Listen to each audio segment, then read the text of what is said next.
राधे राधे दोस्तों, आप सभी का हमारे यूट्यूब चैनल पर स्वागत है। आज हम माघ मास में पड़ने वाली षठतिला एकादशी के बारे में जानने वाले हैं।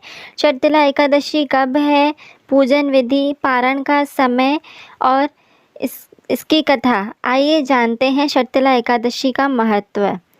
षठतिला एकादशी एकादशी तिथि भगवान विष्णु को समर्पित है। हर माह में 2 बार एकादशी आती है, एक कृष्ण पक्ष में और दूसरी शुक्ल पक्ष में। इस दिन साधक भगवान विष्णु जी के लिए व्रत रखते हैं और उनसे सुख शांति का आशीर्वाद मांगते हैं।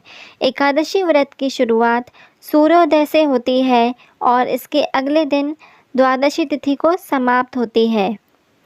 षठतिला एकादशी के दिन भगवान विष्णु की पूजा का विधान है। ज्योतिष के अनुसार षठतिला एकादशी पर तिल का बेहद खास महत्व है। इस व्रत में तिल से स्नान, तिल का औपटन लगाना, तिल से हवन, तिल से तर्पण, तिलों का दान और तिलों से बनी हुई चीज़ों का सेवन करना अत्यंत शुभ माना गया है। इस बार षठतिला एकादशी का व्रत 6 फरवरी मंगलवार को रखा जाएगा। एकादशी पूजा विधि। एकादशी के दिन ब्रह्म मुहूर्त में उठकर स्नान कर साफ वस्त्र धारण करें।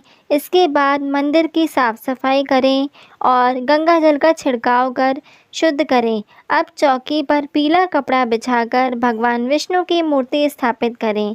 पीले चंदन और हल्दी कुमकुम से तिलक करें और दिया जलाकर विधि पूर्वक भगवान विष्णु जी की कृपा पूजा करें।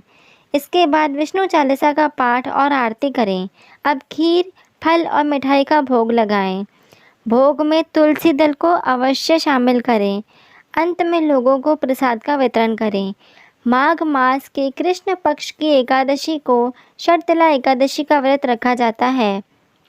पंचांग के अनुसार माघ माह के कृष्ण पक्ष की एकादशी 5 फरवरी को शाम 5:24 से शुरू होकर 6 फरवरी को शाम 4:07 तक रहेगी।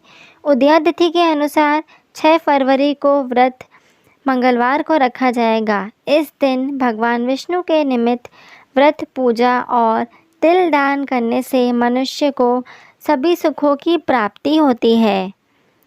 माघ माह में षठतिला एकादशी का महत्व। शास्त्रों के अनुसार श्री कृष्ण युधिष्ठिर को इस एकादशी का महत्व बताते हुए कहते हैं कि हे नृपश्रेष्ठ, माघ मास के कृष्ण पक्ष की एकादशी षठतिला या पाप हरणी के नाम से विख्यात है, जो सब पापों का नाश करने वाली है। इस दिन तिल से बने हुए व्यंजन या तिल से भरा हुआ पात्र दान करने से अत्यंत पुण्यों की प्राप्ति होती है। पद्म पुराण में यह लिखा गया है कि जितने तिल बोने से शाखाएं निकलती हैं, उतने 1000 वर्षों तक दान करने वाला व्यक्ति स्वर्गलोक में प्रतिष्ठित होता है। षठतिला एकादशी का व्रत करने से मनुष्य को आध्यात्मिक उन्नति होती है और सभी प्रकार के पापों से मुक्ति मिलती है। जितना पुण्य कन्यादान, हजारों वर्षों की तपस्या और स्वर्ण दान से मिलता है, उससे अधिक फल प्राणी को षठतिला एकादशी का व्रत करने से मिलता है। यह व्रत परिवार के विकास में सहायक होता है और मृत्यु के बाद व्रती को विष्णु लोक की प्राप्ति होती है। षठतिला एकादशी की कथा जानते हैं। धार्मिक मान्यता के अनुसार एक समय नारद मुनि भगवान विष्णु के धाम बैकुंठ पहुँचे। वहाँ उन्होंने भगवान विष्णु से षठतिला एकादशी के व्रत के महत्व के बारे में पूछा। नारद जी के आग्रह पर भगवान विष्णु ने बताया कि प्राचीन काल में पृथ्वी पर एक ब्राह्मण की पत्नी रहती थी। उसके पति की मृत्यु हो चुकी थी। वह मेरी अनन्य भक्त थी और श्रद्धा भाव से मेरी पूजा करती थी। एक बार उसने 1 महीने तक व्रत रखकर मेरी उपासना की। व्रत के प्रभाव से उसका शरीर तो शुद्ध हो गया, परंतु वह कभी ब्राह्मण एवं देवताओं के निमित्त अन्नदान नहीं करती थी। इसलिए मैंने सोचा कि यह स्त्री बैकुंठ में रहकर भी अतृप्त रहेगी, अतः मैं स्वयं एक दिन उसके पास भिक्षा मांगने गया। जब मैंने उसकी भिक्षा की याचना की, तब उसने एक मिट्टी का पिंड उठाकर मेरे हाथों में रख दिया।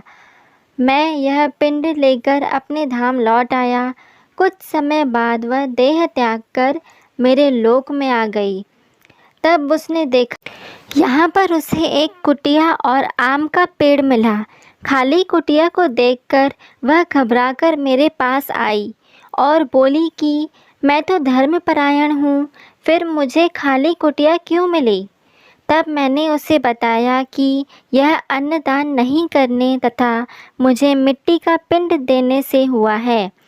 फिर मैंने उसे बताया कि जब देव कन्याएं आपसे मिलने आए तब आप उनसे कथा सुन लीजिएगा। वह आपको शठतिला एकादशी के व्रत का विधान बताएंगी। स्त्री ने ऐसा ही किया और जिन विधियों को देव कन्या ने कहा था उस विधि से शठतिला एकादशी का व्रत किया। व्रत के प्रभाव से उसकी कुटिया अन्न धन से भर गई। इसलिए हे नारद, इस बात को सत्य मानो कि जो व्यक्ति इस एकादशी का व्रत करता है और तिल एवं अन्न दान करता है उसे मुक्ति और वैभव की प्राप्ति होती है। आइए अब शठतिला एकादशी के कुछ उपाय जान लेते हैं। शठतिला एकादशी के दिन पूजन में तिल से हवन अवश्य करें और इस दिन भगवान विष्णु की पूजा करते समय ओम नमो भगवते वासुदेवाय नमः मंत्र का जाप करें। इसके अलावा शठतिला एकादशी के दिन तिल से तर्पण करने से पितरों की आत्मा को शांति मिलती है। इस दिन तिल से तर्पण करने से पितृ प्रसन्न होते हैं और परिवार को धन समृद्धि का आशीर्वाद